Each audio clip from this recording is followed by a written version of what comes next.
Hey guys, it's been an interesting day. We're somewhere in the foothills of Salt Lake City on a bike path, and we've got the original Magnum Peak over here, very popular bike, 28 mile per hour speed pedelec. This one's 27.5. Okay, so the wheel size is a little bit smaller. It's actually kind of a compromise between 29ers and the old school 26 inch. 26 inch, it's nimble, it's maneuverable, but you don't get that lowered attack angle that helps you just ride over obstacles, or the same momentum, or the air volume that adds some compression. So most of the plus size tires use 27.5 inch diameter because the tires plus size 3 inches, they give you more air volume and they need even more like height. So anyway, I'm giving you a lot of information on wheel size because this 29er it's basically the same bike. It just has larger wheel diameter. So you might be like, well, why is that worth it? Like, just the wheels? It's not quite that easy. The frame is also a little bit larger. Okay, so not only do the wheels elevate the frame, but the frame size, the tubing and everything is a little bit bigger. About 21.5 inches there on that seat tube versus 19. And then that elevates the standover height. Reach is actually very similar. You've still got 110 millimeter stem, so you're still a little bit more forward. This is a sportier bike. It's a trail bike, hardtail right here. Not the kind of thing that you'd want to take over really rocky terrain or really steep downhill sections, but great for trails like this where it's relatively packed. You've got some rocks and stuff, and these tires are going to handle it all right. And you've got a suspension fork with 100 millimeters of travel to deal with that too. Or you can be like me and use the bike for getting to work and getting around town during the week, and then occasionally on the weekends you can hit the trails. So you go out, take the rack off the bike, maybe take the bottle cage off if you've added one, and this bike becomes really trail capable. You've got Schwalbe Smart Sam tires here, 29 by 2.25.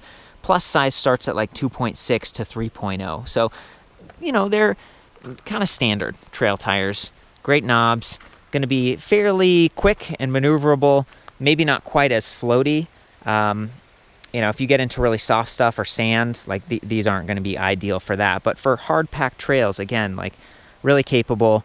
Standard 100 millimeter hub width, 9 millimeter skewer with quick release on the front, so you can take that wheel off. Because this is a hub motor driven bike, there's no quick release on the rear, and it's using sort of the old school cable coming through the axle. It sticks out the side, and that's why they've got this derailleur guard. So if the bike tips or maybe you lay it down on the side, it's going to protect your derailleur and that cable. Because if that cable breaks, you're kind of done. I don't think that's the kind of thing you can fix very easily. You might have to work with Magnum for a new wheel. Trying to spoke a new motor into the existing wheel is going to be very difficult and time consuming. So you want to be really careful with that. And again, having that derailleur guard is a really good thing in my opinion. We've got Shimano Acera derailleur in the rear, 11 to 32 teeth, 8 sprockets, and then 3 chain rings up front. So there's quite a bit of variation in pedal cadence. To me, this is sort of overkill. A lot of electric bikes these days, especially mountain bikes, are doing 1 by 10, 1 by 11, even 1 by 12.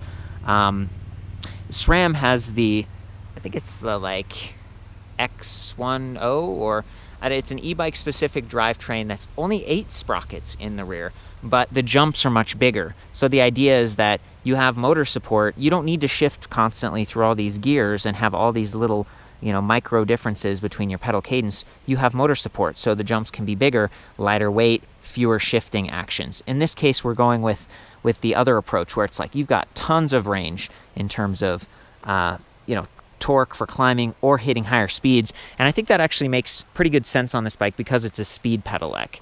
A lot of the other bikes I'm talking about, some of them have mid-drives, and you can't really have additional chain rings on a mid-drive.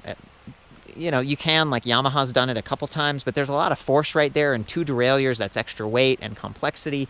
So in this case, it's a hub motor. When you switch gears, it doesn't really matter. It's not that you're not going to be banging and really putting the pressure on that chain and those sprockets and derailleur because the motor is completely separate. You don't get the mechanical advantage and the efficiency of a mid-drive, but again, shifting is a little bit easier, and you have a speed pedelec setup. Very few of those mid-drive bikes, especially mountain bikes, are speed pedelecs, and that means this thing can go up to 28 miles per hour in pedal assist mode and it has a throttle. That's another thing a lot of the mid-drives don't have. So if you're someone who wants some help getting started or a little bit of extra juice climbing that hill, you can just reach over and press down on that throttle at any time. It overrides all of the 6 levels of pedal assist, and it works in 0 mode. So it's something you want to be kind of careful with, because if you get the bike out of your car, or maybe you just got off the bike and it's still powered on, and then you go to grab it or bump it, the bike could take off on you. It's a very capable motor. It's from Das Kit, 500 watts nominal, peak 700 watts, and they say it puts out 90 newton meters of torque, which to me is like almost ridiculous, because these mid-drives say, 75, 80 newton meters, and that's a lot. Most hub motors, I'm used to hearing like 40 newton meters or something. Yeah, it's a capable motor. It feels pretty powerful, but take that with a grain of salt. I'm spouting off all the statistics and stuff. I've measured everything on this bike, but I'm just sort of taking the word for the motor, and I think it depends on the wheel size. Like that one, the 27.5 inch wheel diameter, it's smaller, so you have a better mechanical advantage. With the 29er, it has to move this really big, like wide wheel, and it's not going to be quite as capable. So again, when you approach this bike, these are minor things. I really think it comes down to how you want to ride the bike, whether you want to be able to go fast, whether you need the throttle, and the price point. $19.99 for both of these bikes. Really good price point, and that's reflected in some of the components. Again, Acera, it's 3 steps up from the bottom, so it's like Tourney, Altus, Acera, versus a lot of the higher end mid-drives come with Dior XT, SLX type of stuff. Those are mid-level versus sort of the lower level stuff.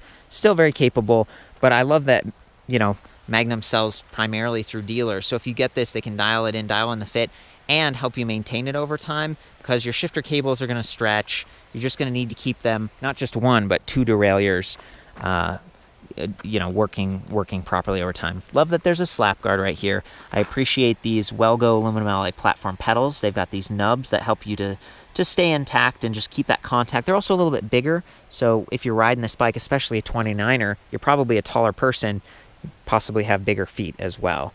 So those pedals give you good power. As you're pedaling, you're not going to be like sliding off of it, or the traction issue that I talked about before.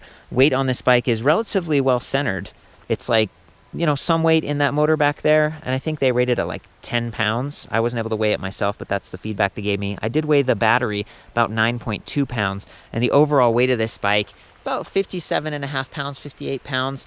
Not too bad, considering how big this battery is. 48 volts, 13 amp hours. 48 volt systems tend to be really efficient in terms of energy transfer, and we have a relatively high wattage going through this thing, high amps I should say, energy flow.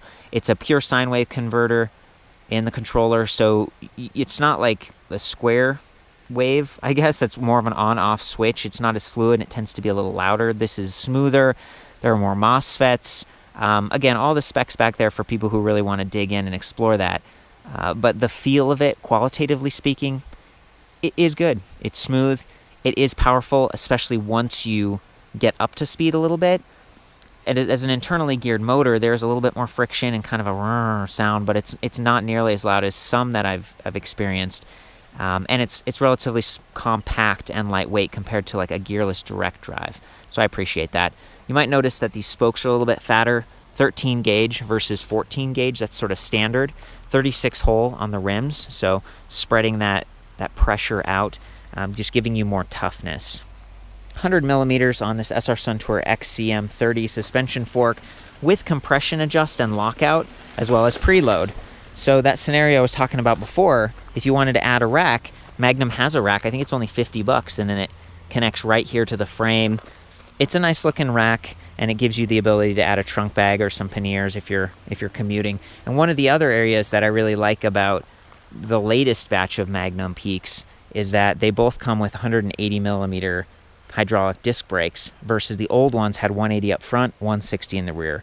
So having that extra stopping power for both the speed and the weight, and then just the technical nature of even trail riding. No, it's not like all mountain, but still, you want to have those brakes ready for those moments that you need to stop.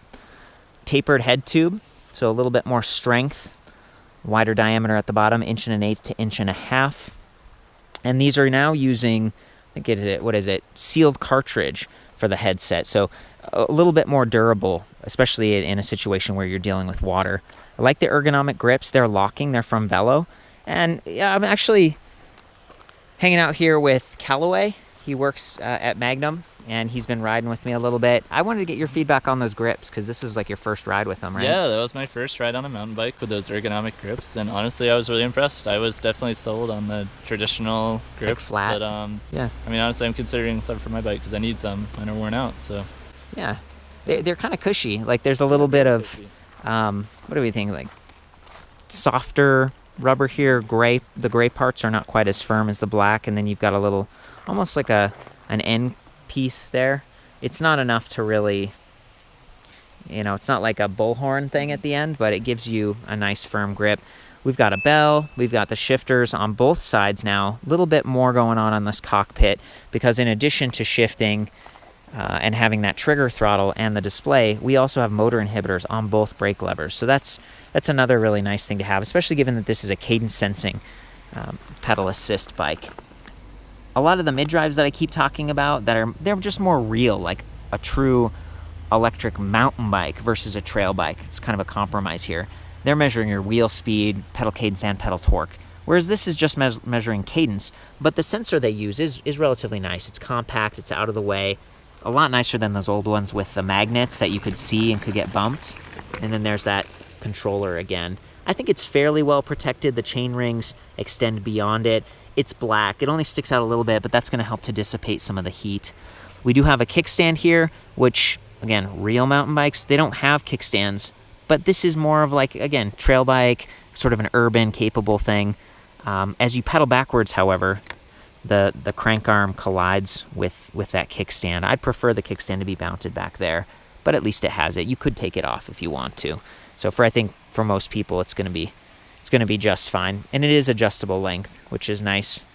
I think you could even add some fenders on this bike if you wanted to, and just really dialing it in. If you do go for a bottle cage, just be careful in terms of like your crotch standing over this thing, and then you could consider. What? Right? Gotta be careful out there, right? Always being safe, right? So there's also folding locks that you can put on, or you could do like a mini pump. There's a lot you can do, but one thing you can also do is just take these bolts out and just like make it as smooth as possible and give yourself that the lowest standover height possible. 30.9 millimeters on that seat post diameter, a little bit thicker, a little bit tougher. Some of the other Magnum bikes have 27.2. It's just skinny, and that's fine for urban, but for mountain, I'm glad they went with this. This is a Velo saddle, but it's branded Magnum. It looks nice. It has their like that same satin black with the blue accents. Really beautiful. Again, this bike looks cool, especially with the black. The battery blends right in, and the weight distribution is really good. So in the back, we were talking about the protection and stuff. This is 11 millimeter axle, a little bit thicker, a little bit tougher, but you will need tools to get that wheel off. And you're gonna need to disconnect the power cable and maybe cut a zip tie and then re-zip tie it later to keep it nice and clean like this.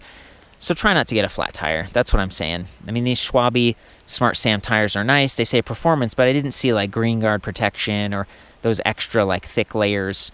I think that the logos are semi-reflective, which would be nice at night. This doesn't have any integrated lights or anything. You could add your own little clip-on lights aftermarket, but just be careful, because I think this is a really good candidate for an urban machine, and it's just not as visible as a lot of their other bikes that have lights integrated and racks and fenders and everything. So I'm thinking about that. Hydraulic disc brakes that I talked about before. These Tektro levers are pretty good, 3-finger levers, and they are adjustable reach, so you can bring them in a little bit. Back to like whether you're a petite rider or a big rider, you can dial that in either case. Really nice to have that option. And then the cockpit. Let's go ahead and press this power button. The battery turns right on, gives us a lot of feedback. Capacity down here, 5 dots, as well as voltage. So voltage is something over time you can learn, like, what's the lowest voltage before the battery dies, and you can be a little more precise. I'd prefer this to just have a battery percentage, or maybe 10 dots instead of 5, so it's not 20% increments. That's a pretty big gap. There's a big difference between 1 dot being 20% or 0%, and you really don't know with that. The battery is multi-use too, so whether this is on or off the bike, you can use this little USB charging port on the side. And a lot of times I like to mount my phone up here, or maybe some little speakers or just extra lights or something, and you can connect right to this USB port. Your feet are mostly going to be out of the way, but it's a little bit vulnerable, and they do have 90-degree USB angle adapters on Amazon. They're really cheap, so I might get one of those and just angle it upward and then keep the wires as tucked in as possible. Some of the cabling on this bike isn't as integrated as other electric bikes. Like, they'll have internally routed cables all the way through, and this is an e-bike specific frame. Like, they set it up right. I think it's capable in terms of strength and everything, but you'll notice that the cabling is fairly exposed right here. So if you're trying to hang this on a bike rack, it's not going to work as well. All the time, whenever I'm moving electric bikes, I use platform racks. They're more expensive, but they go into the hitch of your car. I put a hitch on my Prius. You can do it. I believe in you. But I take the battery off, make the bike as lightweight as you can. Maybe even if you're tossing it in the back of your station wagon, take that front wheel completely off and then turn the handlebars sideways, and see that would lay nicely in the back of your car. Always lay it on the non-drive side. So you see on this side, there's just less that could get bumped, but you still do have these big disc brake rotors. And if you bend those, then they're going to be like, wah, wah, wah, like every time it gets annoying. I think you get the point. So anyway, back up here to the cockpit. I just like that the batteries, it gives you a little bit more options with that USB port. And then if you press the power button one more time, it turns on backlighting, which maybe you can see it. It's still pretty bright out right now.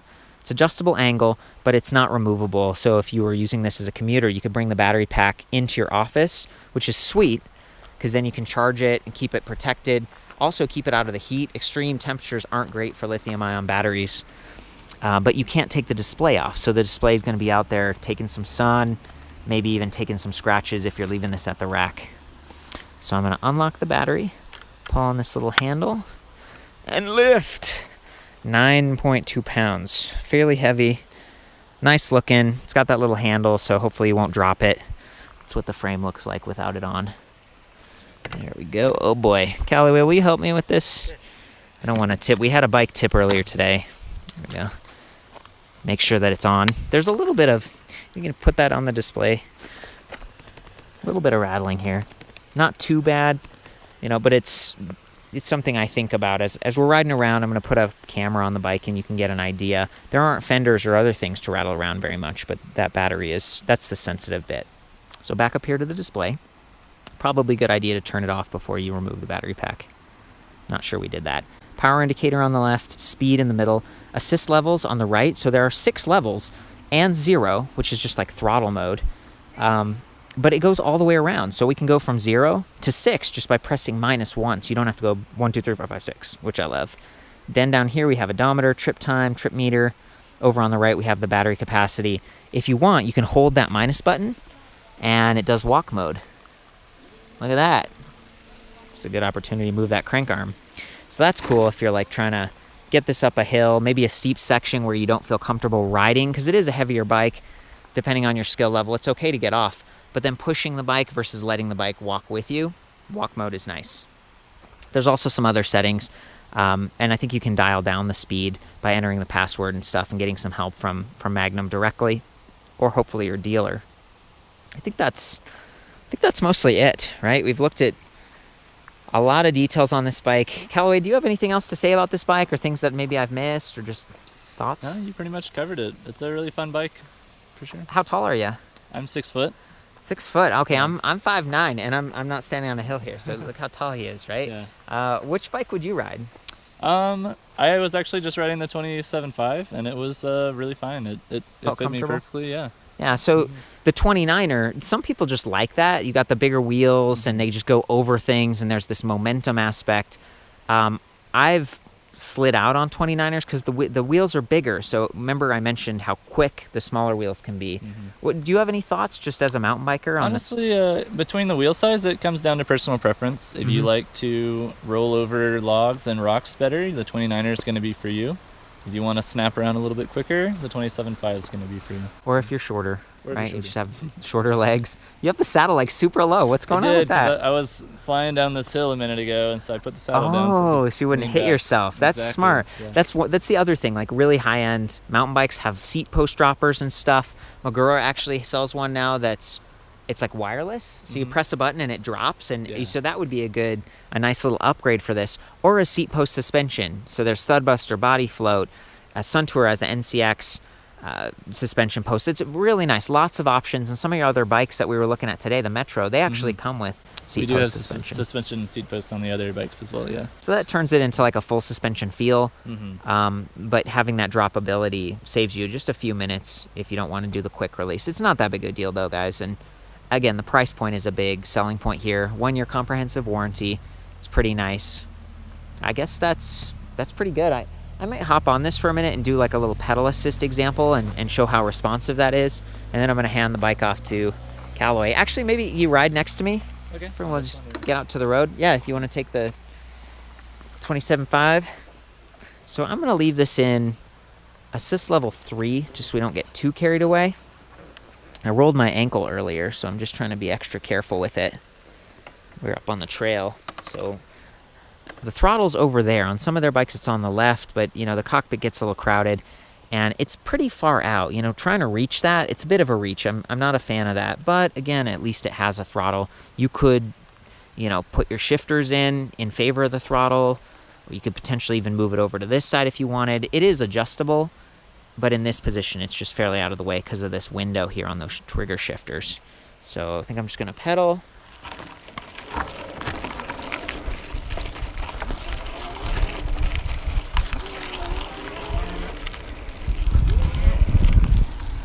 So since it's a cadence sensor, you really don't have to push. You just have to make sure those cranks are moving.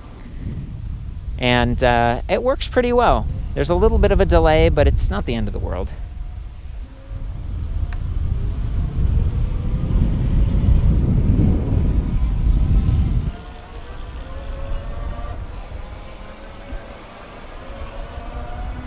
Doing great.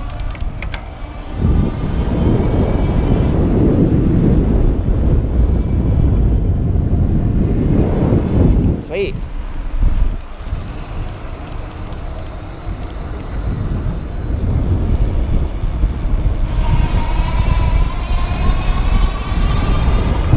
And that's that full power on the throttle. That gets you up to, you know, around 20 miles per hour. If you want to hit the really high speeds, you've got to do pedal assist. Okay guys, from here, hopefully you can listen for that cadence sensor activating, starting and stopping. It's actually pretty responsive. Just get an idea for how the shifting looks and maybe listening for some rattles. I'm going to start out on the street and then I'm going to go off-road for a bit.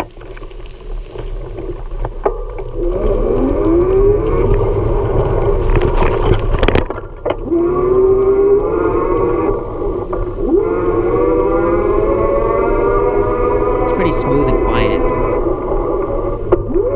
And I'm in pedal assist level 1 right now, so I'm going to take it up to 6.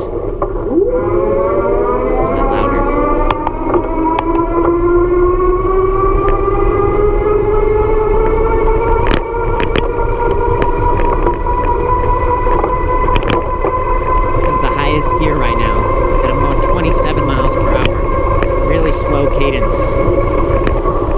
It's nice to have all those options. There's our 28. Solid stop. And now I don't want that pedal assist kicking in, so I'm going to go to 0 and just use the throttle.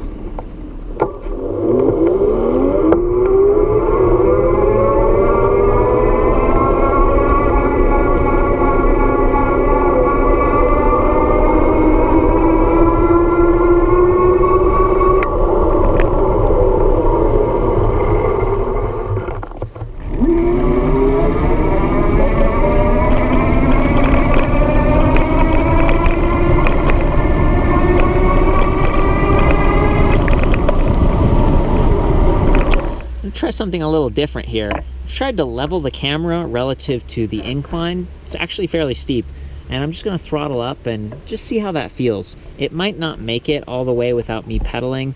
Again, I can't switch gears to empower the motor or give it a mechanical advantage. It's really only working with that wheel diameter, and I'm only 135 pounds. The point is you might have to pedal a little bit if it gets steep, but once you've got that momentum, the motor does pretty well.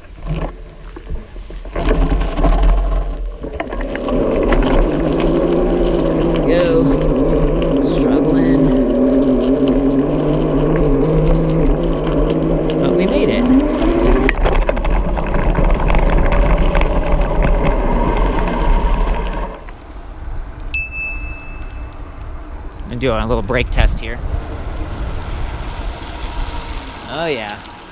And then being able to lock that fork out, you're gonna stop the dive from happening. Also, I'm wearing pants and there's no chainring protector or chain guide. The derailleur actually kind of acts like a guide. But again, my experience with those, they can kind of get bumped out of position. Let's see.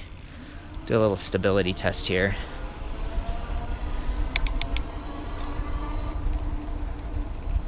Feels pretty good.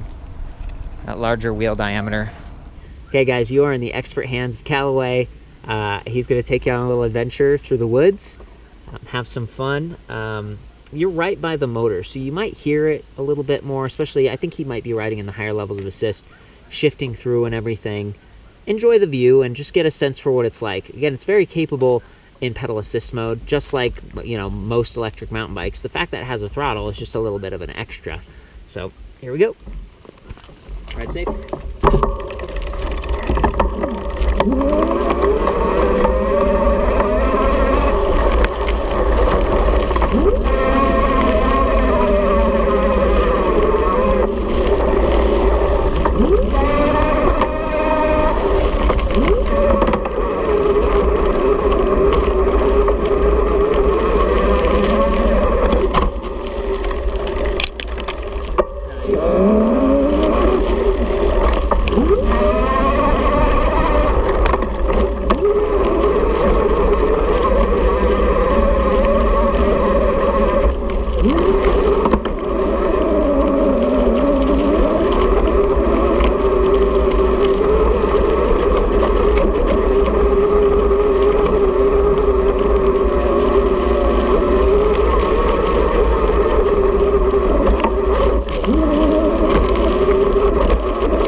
How was it? Oh, that was great. Sweet, man. So Callaway just went and got the charger. This is what it looks like. 2 amps, about 1.5 pounds. I would call this just completely generic. It's about as heavy as most chargers. It's about as large. 2 amps is, it's enough. It's okay. You know, gets the job done. You know, with a larger pack like this, you got to spend a bit more time charging it, but you should get like 30 to 60 miles. Again, depending on the level of assist, if you're riding crazy like this guy. And you said something about the 29er after your ride. What do you think? Yeah, I mean, the difference in the wheel size, you can definitely feel that when you ride both of them. The 29er rolls a lot faster than the 27.5. It's also a little bit more efficient. Yeah. As well. Well, you've got the lower attack angle on the tires, so even the bumps and stuff might not feel quite as bumpy. You have more air volume and air compresses. So there's a lot of factors out there. Yeah, there's so many, you know. It's great that you guys have some more options now. I think that's cool. Thanks again, man. Yeah, no problem. And I have about a 31.5 inch inseam, and I'm resting and kind of right there. All the measurements I take on the bikes are right in front of the nose of the saddle. So, you know, they do have that angled top tube. And it really makes the bike approachable, even if you aren't the tallest person in the world. Maybe you just like that like more stretched out feeling, or the stability of the slightly larger wheels. Kelly, I had a ton of fun just going out with you. I appreciate your help riding side by side. And it was all fun. yeah, for the full written review on both of these bikes, I'll see you back at Electric Bike Review. But keep in mind, the last time I reviewed the Peak, it didn't have the upgraded disc brakes or the bottle cage bosses. So they are constantly improving the products. You guys have that iterative improvements. I think that's it, you guys. I hope you have fun out there. Ride safe. Try to respect the trail laws. These are Class 3 bikes. Even if you dial down the speed, they're Class 2. So trying to ride around on places that are like, what's that, like off-highway vehicle, private property kind of stuff. Yeah. Or just being respectful, you know, wherever you ride. I think that's it. Have fun. Ride safe.